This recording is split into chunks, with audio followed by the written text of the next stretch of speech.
Спасибо, товарищ лейтенант. Разрешите?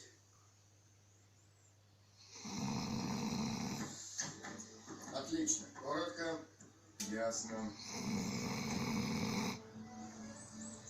Только все равно придется переписать.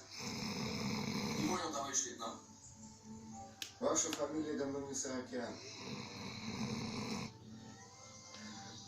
Основа. И запомните, в экстремальной ситуации инстинкт всегда подскажет вам правильное решение. Но а кому не подскажет, значит не заслужил. Естественный отбор, понятно? Но все же кое-чему я вас научил. Еще бы поучиться. Получится. Дальше.